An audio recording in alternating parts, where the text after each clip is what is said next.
Broadcasting live from the Business RadioX studios in Atlanta, Georgia, it's time for Atlanta Business Radio, spotlighting the city's best businesses and the people who lead them. Lee Cantor, Stone Payton, another episode of GSU ENI Radio. We're here on the campus of Georgia State University, and we are in the Entrepreneurship and Innovation Institute once again. Stone, it's going to be a fun one.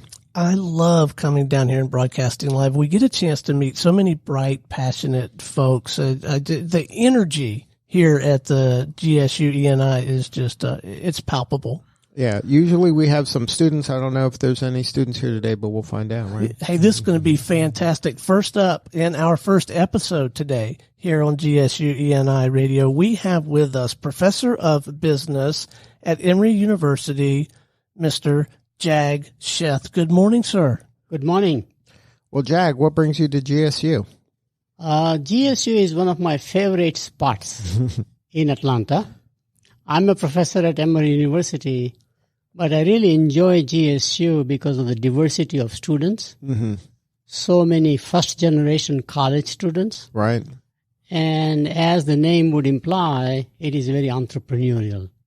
Now, how long have you been affiliated with Georgia State? I'm not in any kind of a formal affiliation, except I'm on the board of World Affairs Council, which is independent but housed at GSU. And we have been involved in giving back to the country or giving back to the society.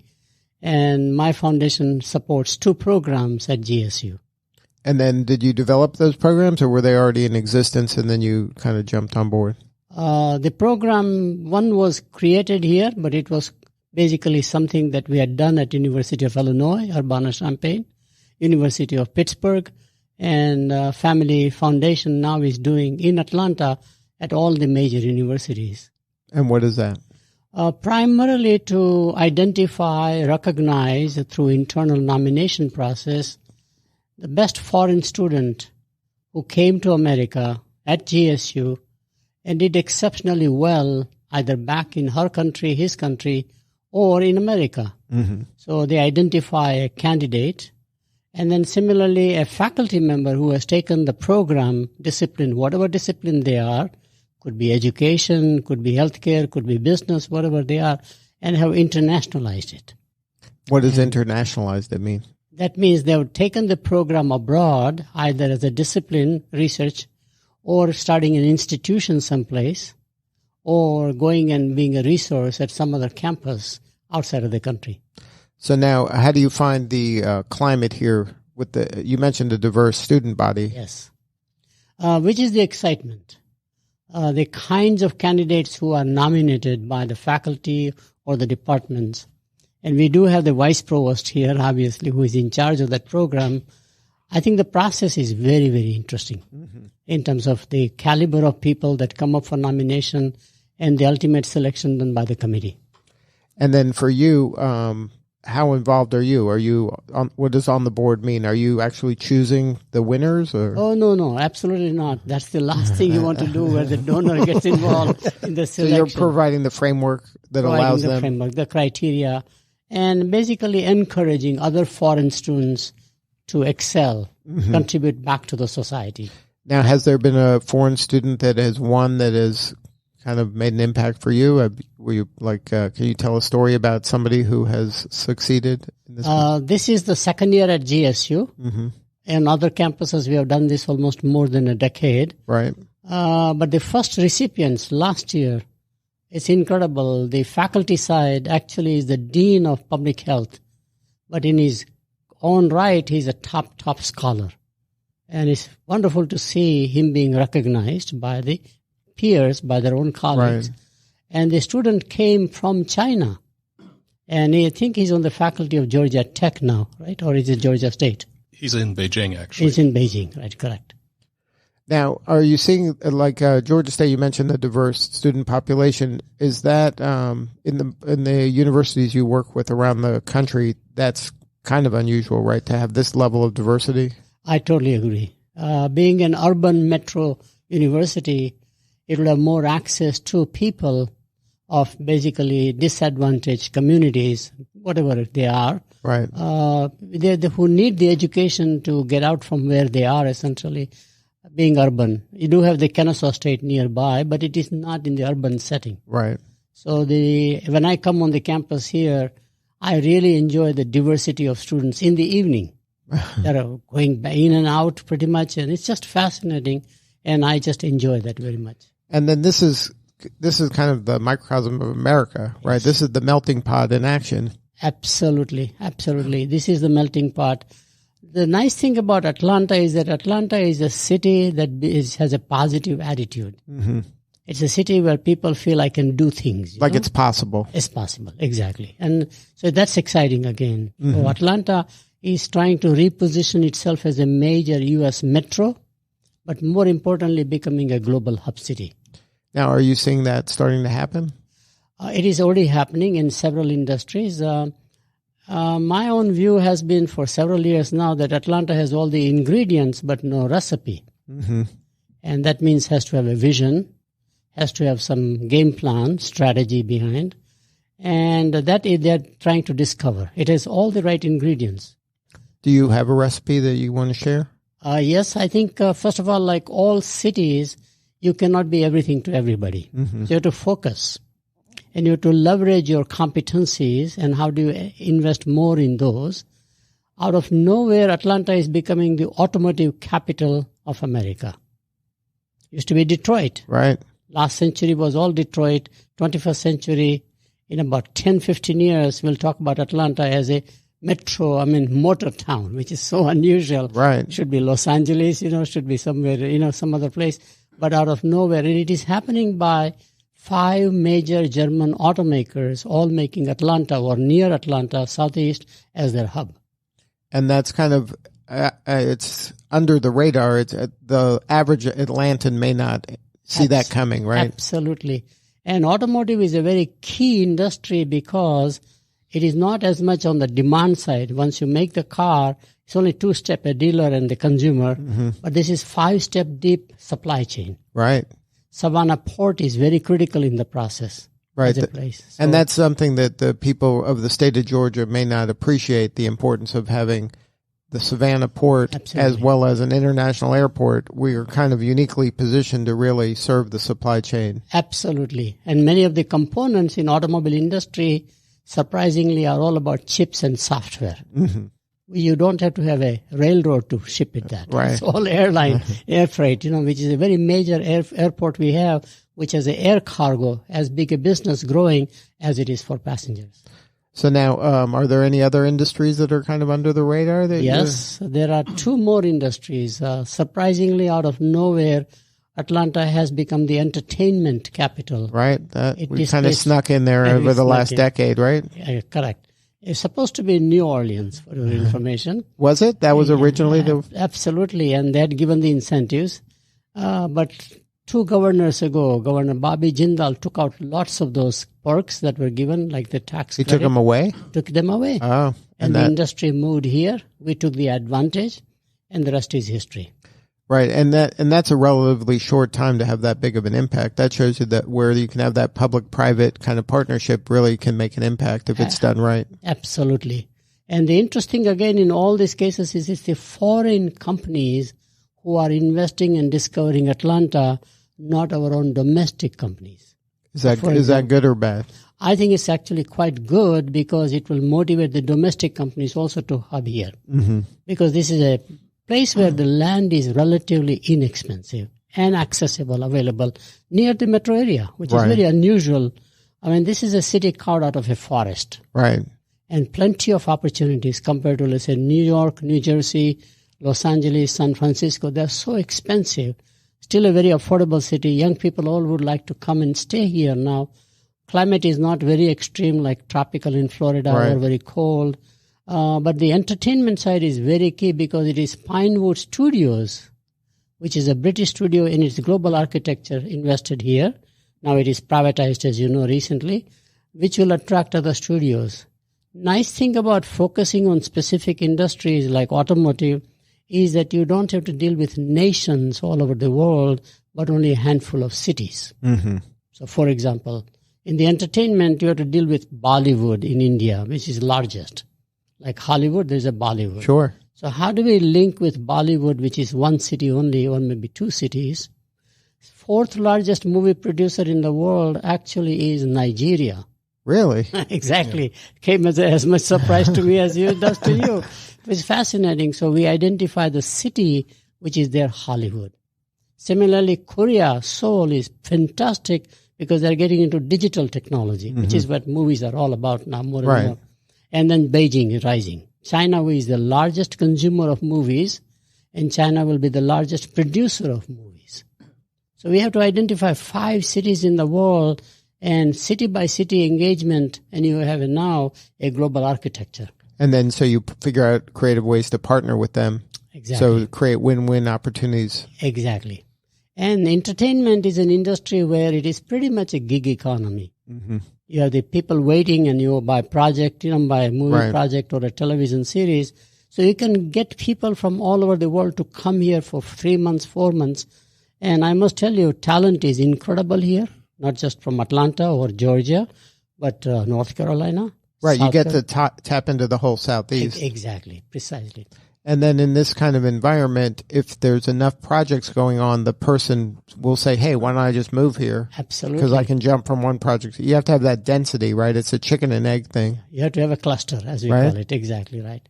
And then you're seeing that you mentioned automotive, film, and those are the top 2 that you would focus in on right now? No, within the film, digital media is the future. Everything is going digital. Right, so that could include gaming. It could include other kinds of entertainment like music, a lot of other. Precisely. And we have a talent, surprisingly, quite a lot. And universities like GSU, Georgia State, many others are now creating programs to increase more talent pool around here, which I think is great. Because now we're attracting maybe higher up in the call sheet jobs, right? Yes, absolutely. And then that way we can train our own here and then they can stay here. Precisely. This is still an agricultural economy. Georgia as a state is moving into manufacturing, automobile now coming in, which is a higher wage than textiles, which it used to be at one time. You have to now go from whatever the automobile worker gets it, let's say $30 per hour loaded cost to the benefits and everything. You have to go to $85, $90 per hour wages, which is only in the digital technology you can come on.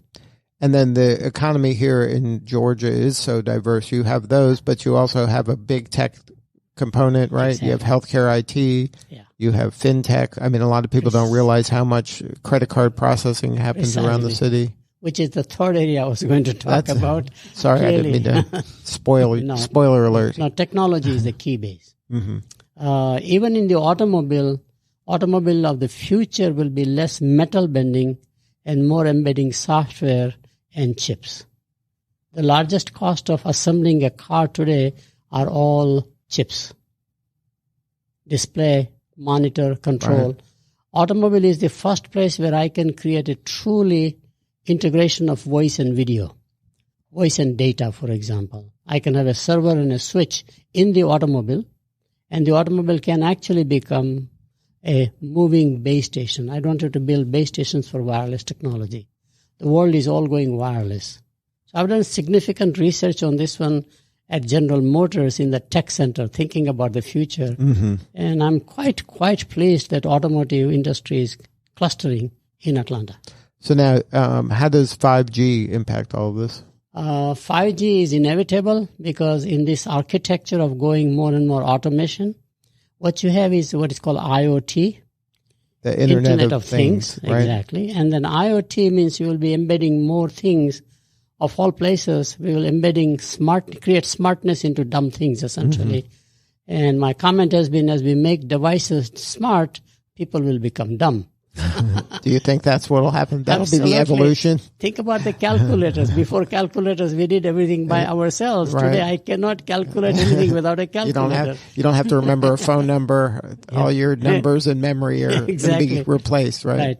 So that IoT, one key sector in Georgia, not necessarily in Atlanta, although urban farming is coming, is agriculture. So how do you make smart agriculture? Agriculture is still pretty primitive in the way we do it, even though we have mechanized it. but it's still not smart. And there could be a lot of efficiency, improvement, and conservation that can come about. That's IoT.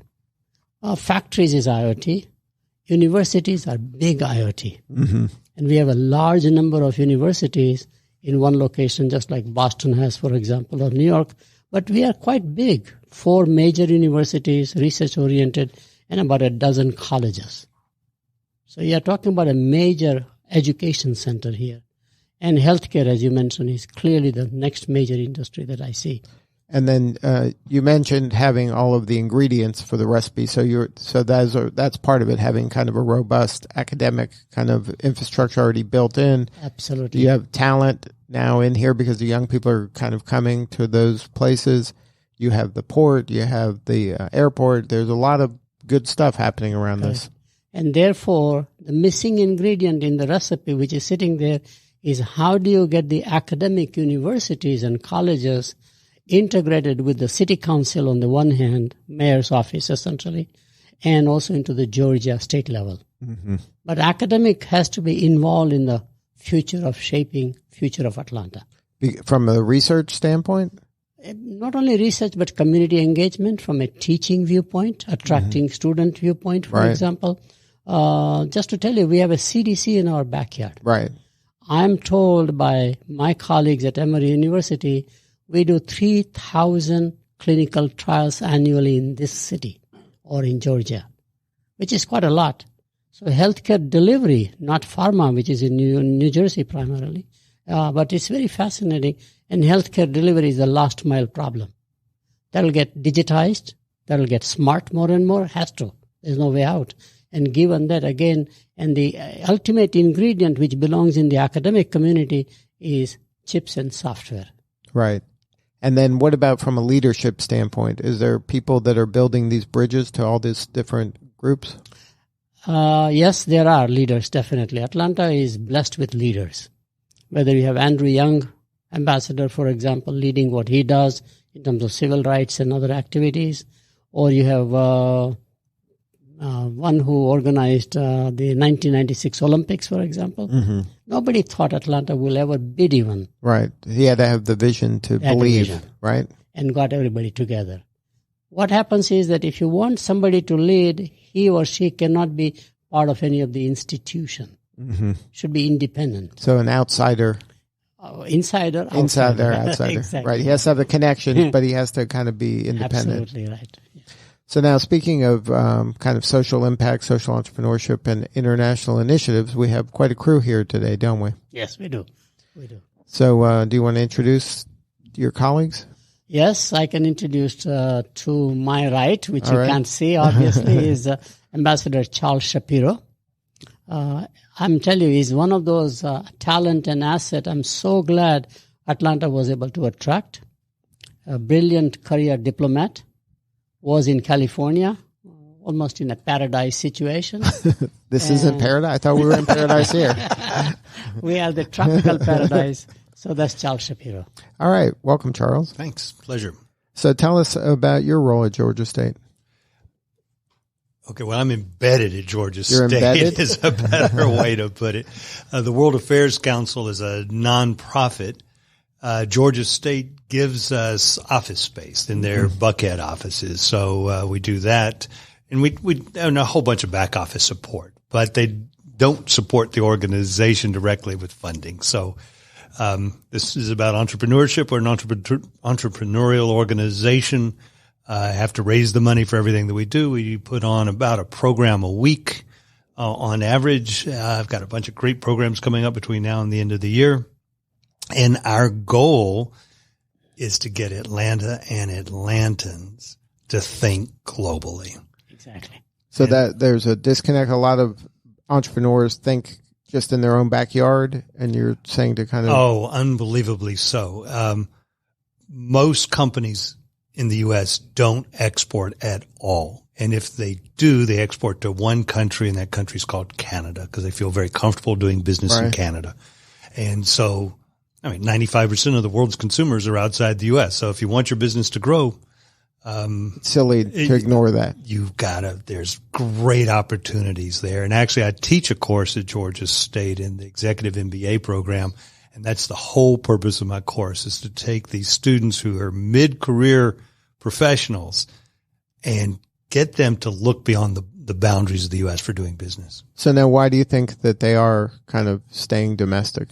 Well, it's easier to do business at home. I mean, you feel very comfortable. We've got this gigantic domestic market that's continental size with 320 million consumers in the U.S. and fairly standard laws across the country. So it's really easy to do business in the United States. It's easy to spend your whole life in the United States. Only 25% of Americans have passports, which is 25%? 25%. And that's extraordinary compared to other countries around the world. Like what's the other countries like typical? I would say in Germany, it's pretty close to 100%. Probably. Yeah. Well, it's because the countries are easier to. There you go. The countries are like states. They're close together. They're relatively small, right. And people want to travel. And if you want to go to the beach, you want to go to the mountains, you want to go you skiing, have to go to another country to do that. You need a passport to do that. But if you're an academic, if you want to do business, if you want to find markets, you've got to deal outside your own country. And that's the goal of my class. And that in many ways is part of what we're doing at the World Affairs Council. We're technically embedded in the Robinson College of Business, the business school at Georgia State. To encourage kind of global trade. Exactly. And you can have a great career as a radio broadcaster, as an accountant, as a dentist, and never leave the United States. Maybe go on holiday to London, right? Want to go someplace where people speak English. And what we're trying to do is Dr. Sheth was explaining, we've got this fabulous infrastructure here. We've got companies from all over the world, people from all over the world. Now it's time for us Atlantans and Georgians to think globally as well. So now what are some baby steps for companies? Well, the first thing is to, it's a, 75% have to get a passport. First thing, it's a mindset. And that's the key thing. Really? So just to entertain the thought. So I had a woman in my class last semester whose business is providing services to water treatment plants. And she told me, it makes you feel this is why you're doing it. And Dr. Sheth does this every day. This is why you're doing it. She said, it never occurred to me. She said, it's like the blinders fell off my eyes that I could do business outside the United States, and I'm going to do it, right? So she thought the only water problems were in America. She just thought, I'm here, it's American business, and this is what I'm going to do. And so for her, it's like, oh, bam. Okay. All right, this is the pot calling the kettle black. We've had 3 conversations this week, Lee, you and I, with people around the country about opening up a Business RadioX studio. How many conversations have we had with someone on the other side of the pond? Right. It was just here in America. Yeah. So, see, we haven't been doing it either. Mm-hmm. Entrepreneurship is not just an American issue, and it's international. And there should be Business RadioX studios in every country. Now we know Charles. Now we know how to get it done. Listen, I was with Jag on Friday at TIE Awards. It's an organization that gives awards for outstanding entrepreneurs in the Atlanta area. And it was an extraordinary group of people, and from whose national origins were from around the world and who are involved in businesses. Literally everything from a spa to, the most cutting edge sort of technology. And it was extraordinary to see. And that's what we need to think about. Right. And that organization is a shout out to those folks as well. We do a lot of work with them. What a great group of folks. That's an organization that started out to serve the Indian entrepreneurial community and has evolved because of the success of that organization growing. Absolutely. To expand to have a very diverse now membership that's well beyond the Indian American community. Correct, exactly. And the value system over there. You have to the charter members pay to do well, pay to do good, don't they, Jack? I'm one of them. But no, really, we should give them a shout out because they're doing tremendous work over there. So now at the World Affairs Council, what's the day-to-day kind of life of a person that's working over there? What's the mission is to kind of create a more global world, but you're here in Atlanta. So what happens every day to do that? One of the first meetings I had when I came to Atlanta was with Jag Sheth, and he says, I spend all my day begging, and that's what you need to do as well. And that's true. So fundraising. Yeah, exactly. You can't put on the programs if you don't have the funding to put on the programs. It's that simple. And so that's what we do. And we've got great programs coming up on women's leadership issues. I got a program coming up on global health, tying back into what Jag was talking about, on Atlanta as a center of global health. Mm-hmm. We do a summit every year. The focus this year, going back again, it ties back in, is urban cities in health, right? I mean, for the first time in the world's history, a majority of the world's population lives in cities now. And so what we're focusing on is how that impacts health, particularly in the developing world. So it turns out in places like Jakarta that digital medicine becomes more important because the traffic is so bad you can't get to the doctor's office. Like telemedicine is... Telemedicine, exactly. Right. Correct. It's becoming very mainstream now, surprisingly. Right. It's more prevalent outside of this country, again, just because of the lack of infrastructure or access problems. So we see more innovation coming from emerging economies for mainstream big markets like here, UK, Canada. Reverse innovation. Because it's out of necessity. Out of necessity. Right. That's life or death there. It's nice to have here. Exactly. I believe that's called the mother of invention, right? Is that how it works? Yes. So now, so every day you're talking to businesses here to help them grow. Is that part of what you're trying to do? Well, what I'm doing is dealing with businesses, not just here. So the Global Health Conference we've got coming on, the major sponsor is Novartis Foundation, which is based in Switzerland. And the woman who's the head of the foundation, who's a Belgian, is coming to our conference, right? So that's what we're doing. I'm talking to people, getting sponsorship. So I mentioned some of the programs we've got coming up. I've got a huge program on Japan. Yes. I've got ambassadors of Colombia, Peru, and Chile coming together in November. I've got a program on Korea in November. So I'm finding the companies that are interested in doing business in Korea, doing business in South America, doing business with Japan, and getting them to sponsor it, and then to attract it so I can fill a big room and get people of any age to think about these issues. Mm-hmm.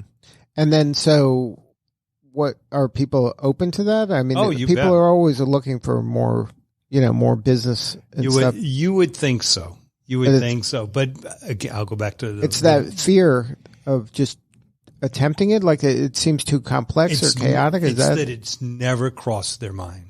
So the blessing. So it's just an awareness. It's hard for me to believe it's an awareness.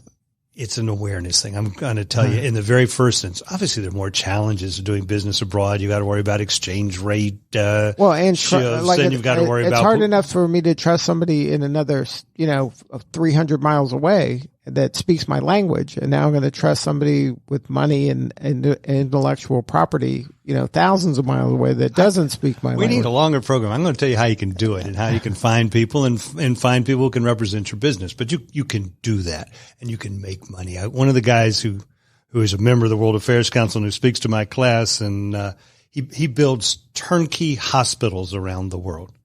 And I asked him, I said, so, why are you building hospitals in Brazil and China and Cote d'Ivoire and not in Pittsburgh and St. Louis? He says, because I make more money doing it. That's why. And that's what you want people to know. Mm-hmm. So it's possible. Not only possible, people are doing it every day. You bet. So if there's a business person out there listening to this, they should contact or get involved with the World Affairs Council. You bet. And then by doing that, that'll kind of give them the connections. It'll open the doors. It'll give them the education. What's the benefits for them for getting involved? Well, first of all, I'm not the guy to tell you how to do business in Portugal, right? There are people who can tell you the exact steps on how to do that.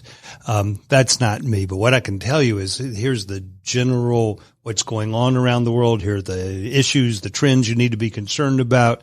And I can put you in touch with the people who can help you figure out how to do business in a particular country. Right. So you're like the connector. Yeah. Yep. Or a catalyst. The catalyst. So you like that word better? I like it better. There's more action involved with catalyst, right? And there's a value add. All right. Exactly. So now and I got to say, we're fortunate to have Dr. Sheth on our board. I mean, this is my board meeting, right? I mean, I get great ideas from fabulous people on my board. And then, so he called you a catalyst. Tell me about Jag.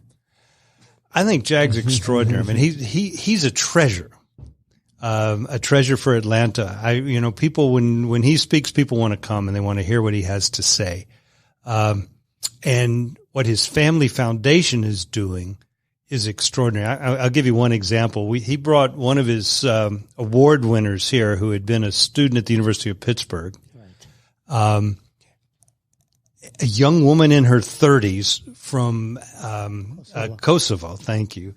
And she went to university. Then she went back to law school at the University of Pittsburgh, and she helped write the Constitution of her country. And so I'm usually the moderator at our program. So I'm talking to this young woman. I mean, literally a very young, pleasant woman. And I said, so how much of what you drafted actually made it into the final Constitution? And she goes, all of it. Wow. All of it. That's a good resume builder, right? Writing a Constitution. It's pretty cool. She wrote the Constitution for her country, and she did it in part because of Dr. Sheth. And she is the chief of staff for the president. She was asked to stand for election. She got elected with large popularity. Mm-hmm. She is the interface between Kosovo and European Union, because there is always this talk about integrating Kosovo into the European Union. So she is the liaison person. It's just to see the talent. What I like is that talent is at any age, not necessarily after experience, maturity. And young people, when you watch the politicians in Eastern European countries or in Austria, they're all very young people. Unlike our system, we said age first, get experience, get to know the party, get to know the constituency. These people in their 30s are getting elected as the premier, the prime minister, or ministers of nations. So now, how does that come about? Like, how do you not have cynical young people that, get frustrated or, see so much bureaucracy? It seems like an impossible task to get anything done. In the U.S., we have both kinds. There's a group of young people who says the way I can make a difference or a change is to be inside the political process. Mm-hmm. And surprisingly, it is happening more and more with people who have been born here but to immigrant families. Right. Very similar to European immigration, where you came in as an immigrant, whether you are from Eastern Europe or Germany or England, wherever you came from, your children began to get integrated into the legal system, the political system, not just the occupation.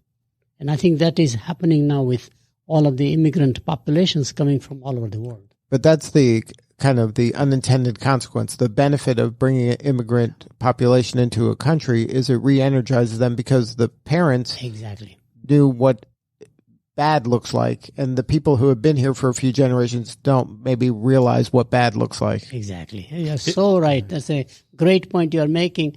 First of all, young people are looking into the future more than into the past. They feel like they are blessed in some fashion. Right. This is an opportunity. The glass is half empty. Like there's room to grow here for me. Absolutely right. Yeah. So it's a mindset. It re-energizes us. It re-energizes our and we remember, country. Things are pretty good here. We do have a lot of stuff here. So you have that group, right, which is not in the media as much. Right. The group that is going through. They're quietly doing their work, right, under the radar. Precisely. But they're showing up and doing the work every day. I do want to make one comment before you go to Wolfgang. All right, okay. Go ahead. I find there is nothing more powerful force in the world than entrepreneurship. Entrepreneurship is universal. It is the competitive advantage of a nation. It does not recognize gender. Women are as good entrepreneurs as men. Does not recognize age. Young people are very entrepreneurial, as are more experienced people. Surprisingly, does not recognize literacy. Very illiterate people are great entrepreneurs all over the world, and the top scientists are great entrepreneurs, you see. Does not recognize faith. Every faith has entrepreneurs. To me, that universal force is what Adam Smith added as a fourth factor of production in his Wealth of Nations book. It was land, labor, and capital. But he suddenly found that entrepreneurs, which are small mom and pop guys, really is what England is all about, which is very radical thinking in his mind. And we added, but entrepreneurship goes back historically till the emergence of the civilized society. But so you think that's inherent in human beings, is this desire to be productive and to produce things that matter to other people, and then it creates some sort of an exchange? Exactly. Entrepreneurship starts by survival. Just to survive in harsh nature, you have to learn how to find tools, create tools. Today, entrepreneurship is not just for survival, but also for getting the potential out of people or whatever it is. And ultimately, entrepreneurship borders into social entrepreneurship. How do I give back to the society? And and you believe that's a human trait as well, where people want to give back if they have the means to give back. Absolutely. I just gave an interview in one of the magazines in India where I said, making money without meaning is meaningless. Right. And I've found people very wealthy, if they have not contributed while they were making money, not at the end, are very lonely inside. And society, the community finds this is a person who has no inclination to give back. They shut the person out also. Right, because we're social animals. Yeah, social animals. And this is something that we see. We serve the small to mid-sized business community here and in the cities that we're in. We see business people, entrepreneurs, as this force for good. They're the catalyst, like you said. They're the ones that are giving back and sacrificing and taking risk. And it's hard to be what the media typically portrays a business person as a greedy exploiter. I'm not saying that there are none of those out there, but the typical business person is serving and trying to help and grow a community. And especially a small business. You can't survive being a greedy, exploitive business person in a small town. Like you'll be out of business. Which is why all of our famous multinationals, let's say Whirlpool Corporation, Kohler, I've been advisor to them. They are in small town headquartered, where the family, every Sunday church is a great equalizer. Right. Your neighbors are your managers. Their kids go to the same school as your kids do. So you have this informal boundary that is created. They are more accessible. And they know there is something above them called God, whatever faith you belong to. So that makes them humble, and they really feel pressure of the community on them, and therefore they become much more community-oriented, not just shareholder-oriented. Right. Biggest mistake we have made is take those companies away from them and re-headquarter them into capital markets like New York. IBM did that thing from Armonk. Armonk is where they should have been, but it's remote. Right. General Electric used to be in Schenectady, someplace. I really felt it when I went to Kohler and when I worked at Whirlpool Corporation in a small town. Everybody lives in that town. Right. Your community belongs to you. It's a level of accountability that's subtle, but you wouldn't think that it would occur, but it does. There's a lot of social pressure to behave, right? Well, and that's what the Business Roundtable has just recognized. Exactly. Business Roundtable finally has come to that realization. 191 Right, it was almost 200 companies. Right. I do have a book. You have a book? Called Forms of Endearment, which talked about how purpose and passion are important for profit. And we talked about 5 stakeholders, which led to the whole conscious capitalism movement. Right. Because one of the companies, I don't like to talk to the companies because their public relations will overwhelm me. Right. So I did my own research with my colleague, and one company I never knew came in the data radar, which is Whole Foods. Right. So John Mackey responded back to the manuscript we sent, and he and my colleague started the whole conscious capitalism movement, which is now reflected into Business Roundtable. Right. We were fortunate to broadcast live from their last event in Arizona a few months ago. Right. Yeah. So they're trying to make an impact, and they are making an impact. And that's what breaks my heart about the media in general, is they like to villainize the business person and the entrepreneur as a villain and exploiter and greedy, and that's not what I see every day. Correct. All right. So next up on the program. You ready for the headliner? I am. Let's go. All right. Please join me in welcoming to the broadcast Dr. Wolfgang Schloer. He is Associate Provost for International Initiatives here at the Georgia State University Office of International Initiatives. Good morning, sir. Good morning. Thanks for having me. So can you validate anything these guys have been saying for the last half hour? Are we on track here, Wolfgang? Definitely. And what we're trying to do in the Office of International Initiatives at Georgia State University is really, make this global awareness happen, that the World Affairs Council Ambassador Shapiro is trying to do, with business and the community here in Atlanta. We want to make sure that our students are aware of what's out there and that they have the skills, to function in this global marketplace. So how's Georgia State doing? I think Georgia State is doing really well. We are, of course, in the right place, to do that. But we already, heard, Georgia State has a very diverse student population, and our population faces particular challenges when it comes to some of the classical ways of engaging with the world, and so despite of that, we're doing really well. One important way in which students can gain global experience is, of course, study abroad. This past year, we sent over 1,200 students to study abroad around the world, literally almost every continent. And for most of those students, that really was the first experience, perhaps even outside of the state of Georgia.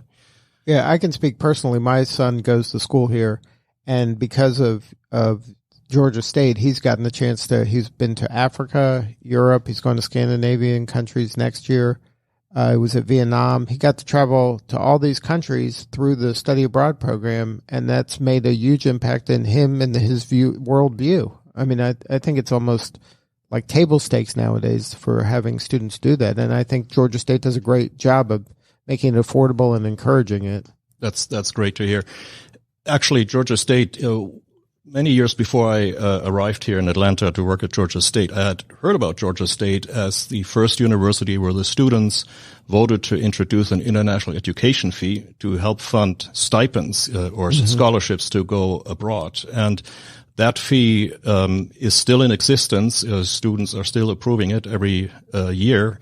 And it gives us about $1.3 million a year in scholarships for students that want to go abroad. Right. And he has told me that this is what people at Georgia State do. Like, it's just part of his peer group is like, we're going to do, in the summer or the spring, we're going to do a study abroad.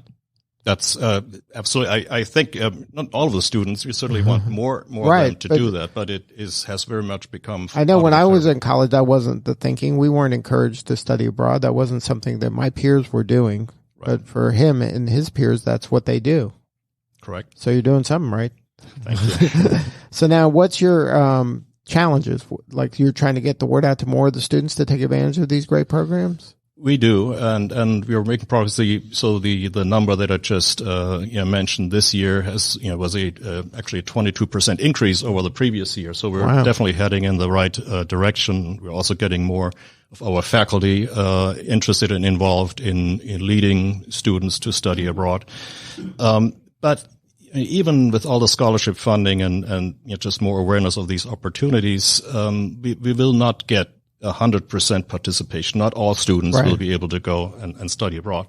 So we're trying to focus on other ways in which students can gain these global experiences, global skills. One of them is what we call virtual exchange, and that is a type of pedagogy that where faculty in the classroom have their students engage with students at a partner university. Could be around the world, one of our partner universities, and they engage in discussions, perhaps in a team project, a joint presentation, or a case study. But it's like they're communicating like via video conference, or so they're each in their own country, but they're working together on a kind of the same problem. Correct. And the beauty about it is there are lots of different ways in which to do that. There are lots of platforms, technologies. It's all based on the internet, social media, but it could be as simple as a text message to something more elaborate like a live video conference. Mm-hmm. So now you're starting to implement that? We are, and a number of our faculties have done this independently in the past. What we're trying to do is to gather that expertise and make more faculty aware of it, provide training, and also allow faculty to reach out to colleagues at these international partner universities to set up these arrangements. Now, do you do events as well? We do a lot of events on campus, of course, to raise awareness of global issues, international cultural events. As a matter of fact, thanks to Professor Sheth's award that he has endowed here at Georgia State University, we will be holding an international honorary reception during International Education Week, where we will present the International Alumni and Faculty Awards, as well as a number of other awards that we're giving out to students and other individuals. Now, how can the business community kind of tap into this? Well, I think what we're doing is important for the business community in a number of ways. Number one, if we're successful, we're training students that become employees that are globally competent and will help businesses, reach out, make some of these global connections that we talked about earlier. But I think even more importantly, the skills that students gain by going abroad and exposing themselves to unfamiliar environments and coping with difficulties, these are the skills that are really universal and will help any business. Right. If they can survive 3 weeks there, they can do anything here, right? Exactly. Exactly. So now, Jag, before we wrap, I want to talk about the Sheth lecture on social entrepreneurship. So we're talking a lot of international, but social entrepreneurship's at the heart of a lot of this, right? Absolutely. And I think it's surprisingly, it is more needed because government budgets are unable to provide what we call social development. Mm-hmm. In the U.S., a lot of that responsibility was taken at one time by faith-based organizations. Right. Every religious order within Christianity, outside Christianity, always had some missions. Sure. Which was more social entrepreneurship. But today, for the first time, we see a business approach to social problem solving. That combination was not there before. So we have the start of these B corporations now, for example, where you are certified in a certain way. So you have the C corporation or you have the LLCs or partnerships. And there's a new movement, so you can create a corporation that is under the jurisdiction of a corporate law in some fashion, right? Pretty much.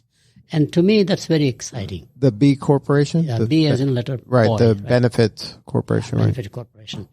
California, I think, already has started the movement. In England, I'm told. Mm-hmm. We are trying to have, through legislation, licensing for right. B There's some B Corps here, based here. Correct, right. So to me, that's clearly one thing. The biggest change I've seen as a professor and observer is that I think in high schools, especially in Georgia, but true all over the nation, when the high schools began to say that if you want to admit into a top university, most of the private or best state universities, like University of Illinois, Berkeley campus, UCLA, whatever they are, the notion is that just having good AP courses, good GPA, 4 point something, it's not enough. Right. Do community service. Right. And I think that ethos created in high school age sticks with them. So when they come to colleges, they are now more interested. And these are talented people by definition. And it's part of this is just people like us do things like this, right? Yes. People like us give back. People like us serve the community. That's what entrepreneurs do. Precisely. And the new wealth that is created, especially with the technology world, Silicon Valley as we call it, let's say billions of dollars worldwide. I sat on the board of a company in India called Wipro, WIPRO.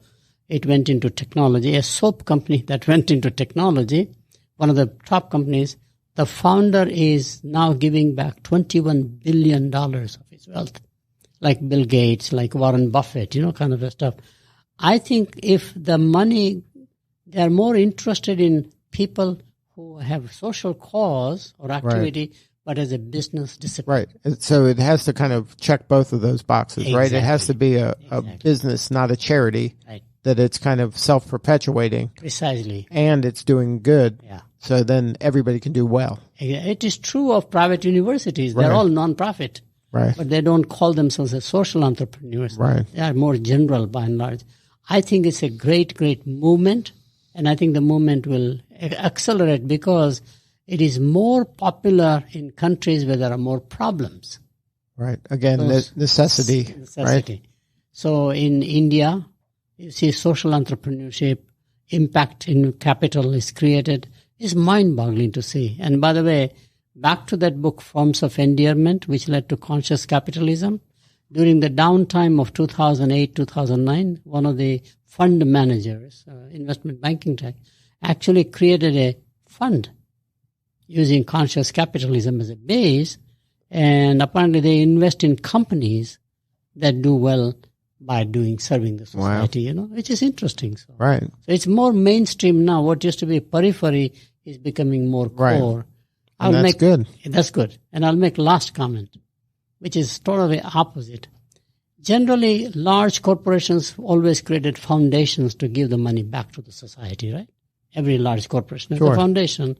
Bill Gates Foundation, Melinda Gates, Rockefeller Foundation, Ford Foundation, historically. Today, it's the opposite. Foundations are beginning to own private companies. Really? Absolutely. Sure. To change the mandate, you cannot be just shareholder-driven. You have to be stakeholder-driven. Mm-hmm. So Hershey Chocolates is owned by a foundation. It just goes on and on. So to me, they are so big now in terms of their wealth that they have under their jurisdiction as foundations. I think they are going to reform more the shareholder-driven obsession and capitalism, raw capitalism, or I call cowboy capitalism, I think that is the one that's going to be more balanced now to say, pick up social causes as a corporation. And you can do well by doing good. And then you're finding, so that's kind of replacing the religious groups that used to take that role. Now you're seeing the foundations that have kind of a social impact mindset that are taking on that role. Absolutely. And surprisingly, if you are having the social enterprise model in your mind, countries welcome you. Right. If you want to have a shareholder mind, the companies say you are here to exploit us. So globally, which is the theme of this conversation, it does much better. And mindset is at the heart of a lot of this. Absolutely. All right. Before we wrap, Wolfgang, if somebody wanted to get involved with the Office of International Initiatives, what is the website coordinates, best way to get a hold of you? Sure. It's international.gsu.edu. Well, thank you so much for sharing your story today. And Ambassador Shapiro, what's the best way to get a hold of the World Affairs Council? Go to our website, wacatlanta.org. And then they can go and see events and see all the stuff you got. Get on our email list, come to our programs, and everybody's welcome. And then, Jag, if somebody wants to take your course or apply for some of these awards or get involved with the Sheth lecture, what's the best way to find you? My nickname is Jag, as in Jaguar. So my email address is jag@jagsheth.com. And jagsheth.com, I have my own website. But they can also get in touch with me at Emory University, which is jagdish.sheth@emory.edu. Well, thank you all for sharing your stories today. You're doing important work and making a real impact. Thank you. Thank you. It's been fun. All right. This is Lee Cantor for Stone Payton. We will see you all next time on GSU ENI Radio.